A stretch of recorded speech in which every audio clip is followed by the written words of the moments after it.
Guys, there's a bit of controversy in the carnivore community. Some people claiming that fructose is less glycating than galactose, uh, which on the surface, anybody that knows anything about lactose and galactose knows that it's not the same stuff as fructose. But anyway, some people do believe that milk sugar is more glycating. That's their opinion. They can hold any opinion they like, but we've got to look at research and see what does actually the research show in terms of glycation in different parts of the body and different tissues. So, but initially, what I do want to cover is just some general information initially before I get into the study. Now, it is a preprint, so it hasn't actually gone through peer review, but it is a very recent bit of literature, and it is mechanistic in nature. It is experimental, so I suspect it will get through with no real problems. We're not going to look at any specific arguments or comments that the researchers may have actually made. We're going to more focus on what actually is the percentage in the different tissue types in terms of glycation. Now, let's just start and provide an overview for those who are less familiar with this subject matter. So I'll just share my screen.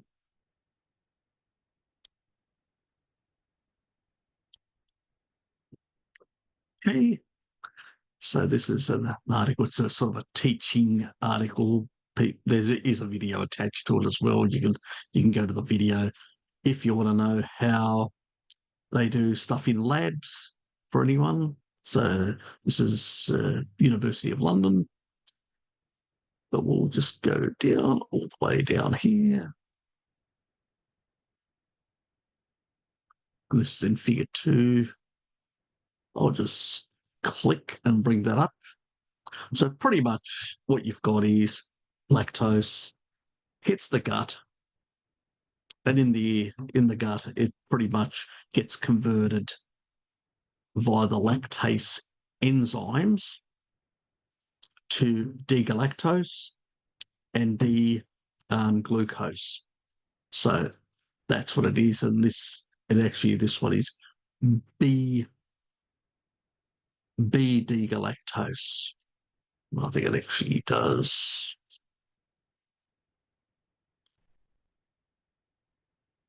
indicate that. See, beta-D-galactose and beta-D-glucose. So that's what it actually, how it ends up getting into the bloodstream. So we'll actually look at this pathway.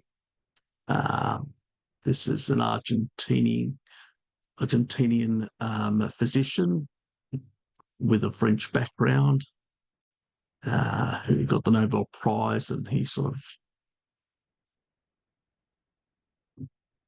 in chemistry in terms of the discovery of the metabolic pathway by which carbohydrates are synthesized and converted into energy in the body.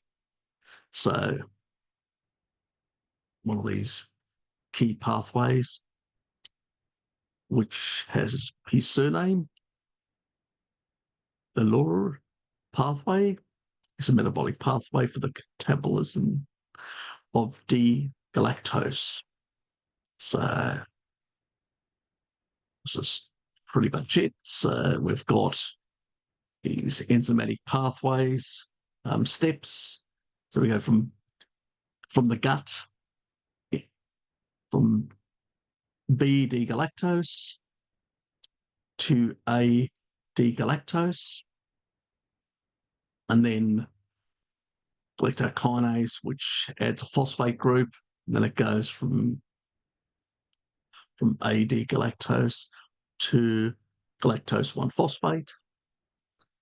And then from galactose 1-phosphate, it goes to um, uridyl D phosphate galactose, and then UDP glucose and glucose 1 phosphate, and this is sort of the other step. But you get an additional step that comes into glycolysis, which from this stage goes into glucose 6 phosphate, and then can go all the way down to pyruvate through the glycolysis pathway. So it has these enzymatic steps, and then it goes into at glucose 6 phosphate right through. So that's how that works in terms of enzymes. And this is the actual study. So multiphoton imaging of glucose, galactose, and fructose induced formations of fluorescent advanced glycation end products in tissue. So they're actually able to use a dye in order to basically make it fluoresce, so it's visible using this imaging technology, so they can actually measure the exact amount of glycation caused by these sugars. So glucose, galactose, and fructose. Okay, so this is Taiwan Republic of China. So a fairly respectable university in the world. And there is some people that at MIT that are also Cambridge. So the Massachusetts Institute of Technology, Cambridge, Massachusetts, USA. So both from the biological engineering, mechanical engineering. So there's a number of different type of researchers that are involved in these measurements. So you could say a US Taiwanese collaboration in a sense.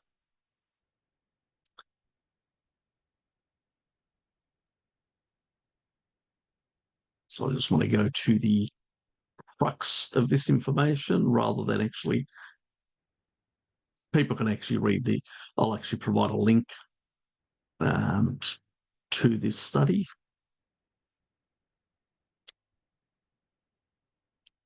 They can read all the, info, the different tissue types like kidney tissue and whatever else.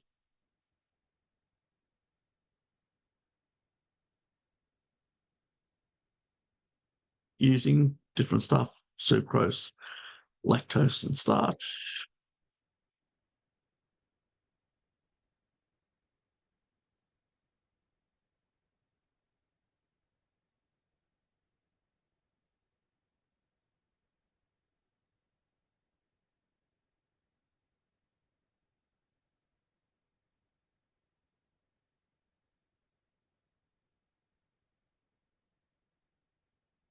So they're looking at different types of tissue. Our results show that D-fructose caused the fastest glycation in the selected tissue as compared to D-lactose and D-glucose, as shown in Table 1. Specifically, the rates of collagen glycation in cornea, tendons, dermis, so skin, from D-glucose are between 12 and 14. Of that due to fructose were in the aorta and kidneys. They sort of range between 48 and 65. On the other hand, Table 1 shows that galactose-induced glycation rates in the cornea, tendons, aorta, dermis, and kidneys at 58, 25, 55, 32, and 87. So the different respective in comparison to D-fructose. So when we're looking at certain types, as with collagen glycation, D-fructose resulted in high glycation in the elastic fibers and cells. So in the aorta, which is that main blood vessel, the large one that comes out of the blood. Oh, sorry, out of the heart. So it's the main, and it goes into the arterial system.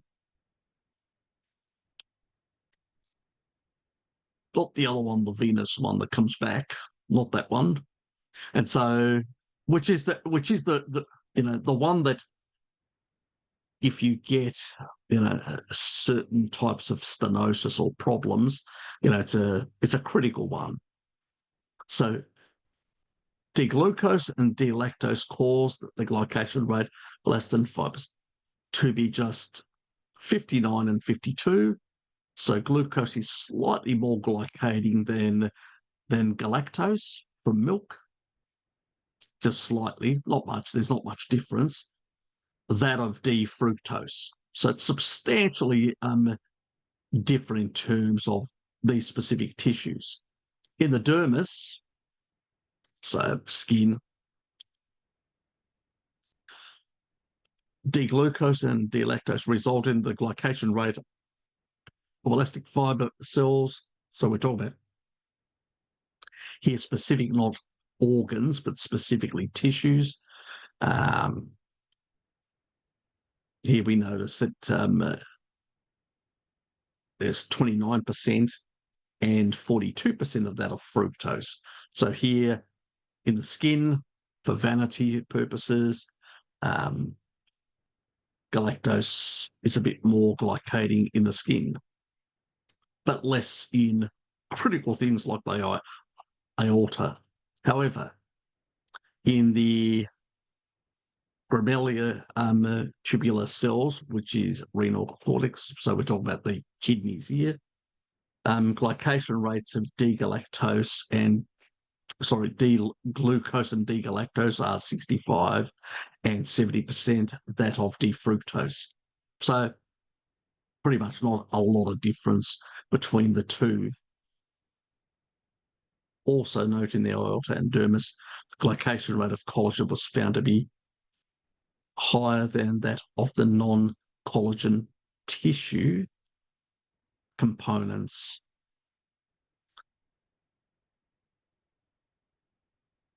In addition to showing that D-fructose is most efficient in inducing glycation in all tissue types we studied. Okay, so pretty much fructose is far more glycating, and because they've actually used fluorescent dyes, and here they've got a control, here they've got D-glucose, D-lactose, D-fructose, and the certain days that they've actually put the stuff in, and you can actually see quite clearly that fructose does far more, causes far more problems in terms of that. And so these are a whole lot of images looking at different tissues. Again, fructose causes far more glycation, as you can see.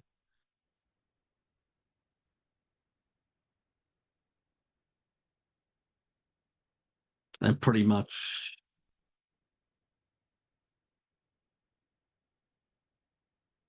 in the kidneys, far more.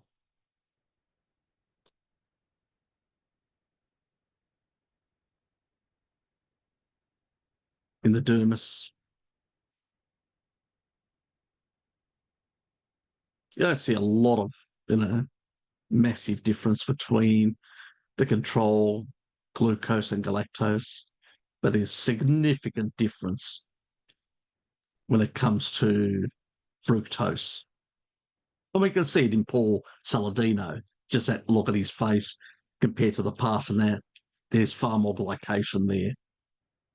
Look at my face, not the same. And I'm older than Paul, way older, talking about a decade older. So pretty much nonsense to be arguing that milk will cause more glycation. Nonsense. Again, here in the tendon, we don't see much between these sugars and the control, but we definitely see probably at about some significant changes about here, and then by 40 days, quite a lot.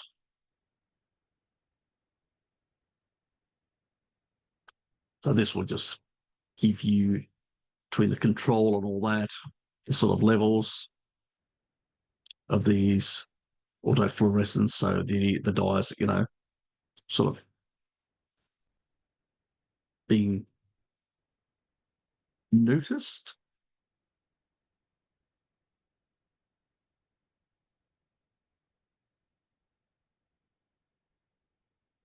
This will give you some general data, tables people may want to look at, and additional references that they have that provide. Just stop there. Sharing. So generally speaking, what this research, which is pretty much looking at different tissue types, putting in fructose, there's a control there as well, which is good. That's what a study needs. Fructose, glucose, galactose, and comparing and seeing how glycating are they in comparison to each other. And so when it comes to glucose and galactose, it varies between tissues. So, but I would also say that in a sort of if you're in a low carb state, it's less of a problem, galactose. You can see it with the Maasai. They have longevity. I've done a video. I'll stick it up here. I mean, they don't consume like excessive amounts of dairy. It's like 2 glasses of milk, occasionally yogurt they actually make and stuff like that. So it's not like an excessive amount. But even, I've done experiments myself where I've pricked my finger all day long, very painful and very annoying, just to see what happens. And I didn't see any big, massive bumps in terms of glucose. In a low carb state, it's probably less of a problem. Probably in a Randall cycle state, any type of sugar is probably going to be problematic. And to a large extent, a lot of these studies that are epidemiological studies that are looking at population groups, to a large extent, people are not just consuming milk, they're consuming sugar, they're consuming fast foods and all these sort of things, engaging the Randall cycle, which keeps a lot of these things in the bloodstream. And it's very confounded information. And unfortunately, a lot of people are focusing on, looking at these sort of studies, which are not very well controlled and very problematic. I would not rely to tell me how glycating something is by epidemiological data. I would rather look at what actually happens to the different tissues in that regard. And from what you can see, when we look at experimenting on different tissue types, it's quite clear what glycates the most. And you only have to look at Paul Saladino's face to realise definitely what glycates more than milk. We don't see the same sort of skin features in the Maasai, who are, pastoralists or other pastoral populations. It just doesn't happen. So the other thing is, in a low carbohydrate state, a lot of that, because we run slightly lower glycogen levels due to having the ability to gluconeogenesis. Plus, we also are using more fat for the peripheral tissue. So we don't need as much glucose in our system. It only when you actually exercise does it bump it up. But if you're just moving around without doing excessive exercise, your glycogen stores are going to be slightly lower over time until they get to a certain threshold, and then gluconeogenesis kicks in, to cover those requirements. But it's really the requirements. It's exercise that really pushes it up. If you're doing especially intense exercise, and when that happens. But if you're consuming, not massive amounts of dairy, but even, I mean, I know that Vivid Mouse Richard uh, in New Zealand, because I was talking to him today, and he actually mentioned that that he can do a couple of litres, like 2 litres, and he doesn't notice much of a bump. And probably like me, has pastoral genes and probably is well adapted in dealing with that, being able to not have high levels of blood sugar as a consequence of consuming, that amount of of milk. But even, I mean, even that, like, for instance, if you're consuming the equivalent of half a liter, you're still in a ketogenic state. And even if you consume an entire liter, you'd still be below, the 50 gram. At most, somebody consuming nearly 2 liters, which may sound excessive to some people, but some people do. They'll still be way below, about 80 odd in that regard. And in many cases, they may be just repleting glycogen in most cases in a low carb state. So combined with the protein and the fats in the actual milk, it tends to slow down the uptake of that. Then you're taking 50% of that and you have to convert it in the liver into glucose. So until that happens, you've already cleared out half of it. So really, technically, you're back. By the time all those conversions take place, you may only be, even after 2 litres, within the system about 70 odd. Still probably not enough to cause any massive increase or response in terms of insulin, or in terms of, the body will treat it that it's just slightly above baseline, but it will clear it pretty fast by storing it away or moving it to the cells. So there won't be as much in the system as somebody on a carbohydrate-rich diet. And that's the difference. And I think that a lot of these studies that are actually done are done with people on a high carbohydrate diet, consuming milk at the same time. And also we know that the proteins in the milk with a lot of carbohydrate can amplify the Randall cycle as well. So there could be those sort of elements that are happening. So it's less applicable for low carb people consuming some milk compared to somebody on a SAD diet. And that's why I say that epidemiological studies that are looking at, the general population, a population that is quite sick, pre-diabetic and diabetic, so they've got a lot of derangements that modern people, and generally looking at that sort of population to extrapolate on how milk sugars are affecting somebody, and from that making an argument that it's more glycating. Well, a vegetarian is, let's say a vegan or a vegetarian, may be eating a bit more fruit, but they may not be eating a lot of fat, and maybe in a sort of a low fat state, not engaging the Randall cycle and clearing these substrates of food. a bit faster out of their system and slightly causing slightly less glycation. So when you're looking at population groups in that sort of context, with that Randall cycle activation, you may conclude falsely that one is less glycating than the other. So we've got to be very careful when we're looking at research. That's why we have to do experiments. We haven't done experiments, put somebody in a lab, lock them up, give one group fructose and the other group galactose and the other group glucose. Nothing else, and measure, see what happens. No confounding variables, no Randall cycle activation or anything like that. That's how you do science. All the other sort of stuff in, adjusting, which means fabrication of reality of what you've observed. And what you've observed also needs to be contextualized, needs to be nuanced and understood within the actual body, how it reacts due to excessive mixed macronutrients that can engage the Randall cycle and have certain effects on hormones and a whole lot of other pathways.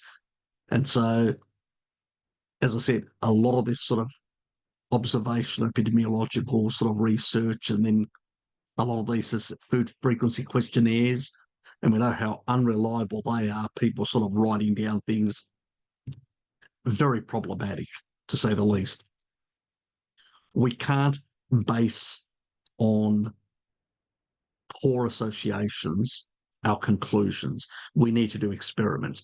This is the sort of experiments looking at tissues directly and putting these sugars in there, in these tissue types, and looking exactly what is happening, which is glycating the most after so many days. That's the proper experiments to do. The other sort of stuff, obviously we would love to see human trials where you actually fast them, clean them out and all that, and then pretty much give them these substances and see how glycating are they in comparison. And then you sort of transition them to a sort of a neutral sort of diet that's got a bit more protein and less, in order to do, and it's really hard to do it because the moment you're affecting, activating a whole lot of hormones and all that, it's really hard to work out what is what, even within a human.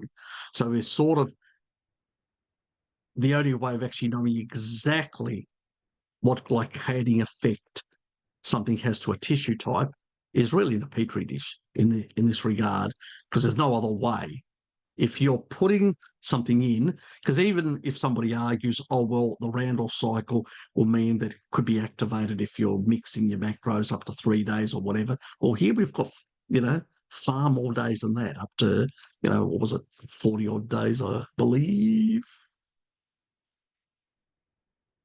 Yeah, 40 odd days.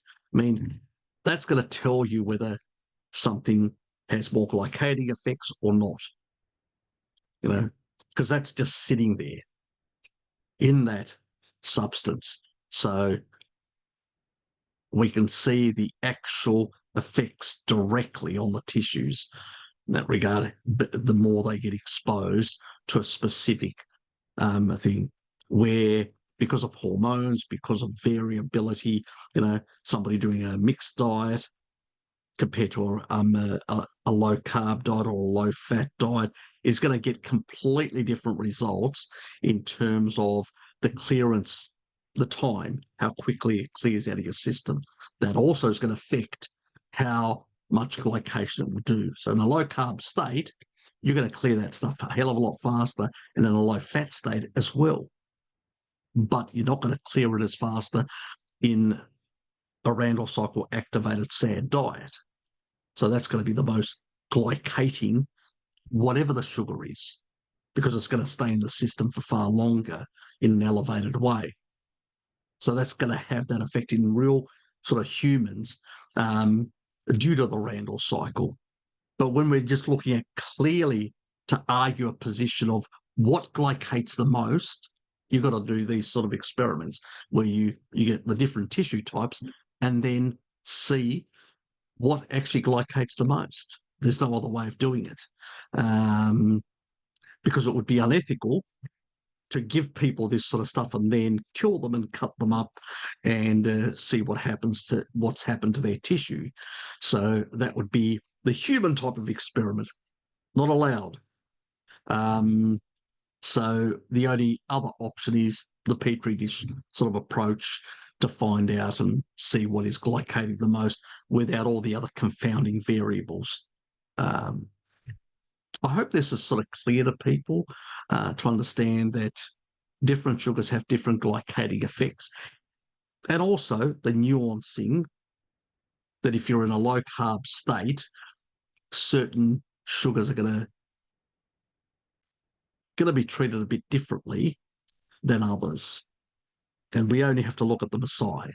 If it was an issue, we would notice issues. And we know that they're having, 2 to 3 glasses of milk, which is still not, it's probably about less than 40 grams. And they were still in low-grade ketosis, because Mary Ruddock, that I've interviewed in the past, and I do have a whole playlist of videos that I've done with her, and she goes out and researches them aside many other tribal people, and she actually took ketone sticks with her and also blood glucose ones, and she actually pricked their fingers and took measurements and all that of their blood sugar levels and also their ketone levels and stuff like that. And she didn't notice these things in real living people who are pastoral. And we see pastoral people quite robust. A lot of their so-called longevity people, Sardinians up in the mountains, Nicarians, my great-grandfather, pastoral background in the mountains, 107. These are robust people, so we don't see these problems in that regard. So I don't buy that whole argument that that somehow fructose is less glycating than galactose. I consider that nonsense. It's not it's I don't know where it comes from. I think it's just these epidemiological studies where it's probably being derived, that certain academics do to get citations and sort of make a bit of a reputation for themselves. But it's definitely would come from poor science, not good science. So we need to look at pastoral societies. We don't see this problem.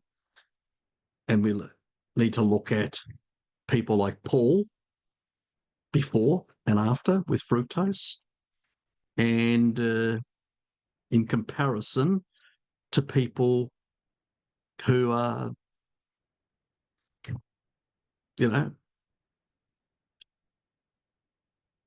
from pastoral societies that look pretty good, even to some of the older people to this day. When you go to these locations and see pastoral people in the mountains and all that, even in old age, they look pretty good. I know a number of them because they're related to me. And when I was a youngster, I had an opportunity to meet some of my relatives in the mountains on Dad's side of the family. So I've never bought this whole notion, but it's quite clear that people that consume excessive amounts of fructose, particular from honey and things like sort of fruit and stuff like that, excessive amounts we're talking about now. You look at their skin, whether they're vegans or mixed dieters or people like Paul, their so-called pro-metabolic nonsense brigade of the Repeat fan club. When you look at those sort of people, just have to look at their skin and all that.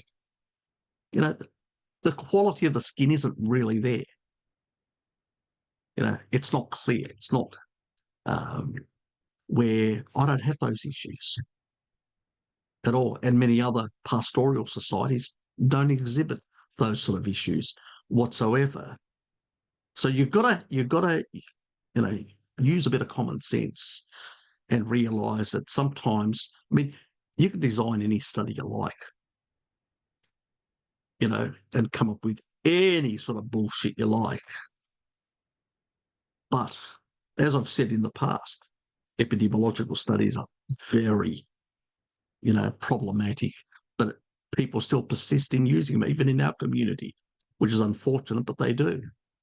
As I said, I'll believe an epidemiological study when I see a shark standing right next to the ice cream stand in Miami Beach, and I'll say, yep, definitely, there's a problem here. There's more than an association.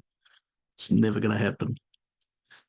Even though the correlation is really tight compared to many other stuff out there, and the R-square value is really close to 1 in, so there's no scatter plot. It really follows the line very well.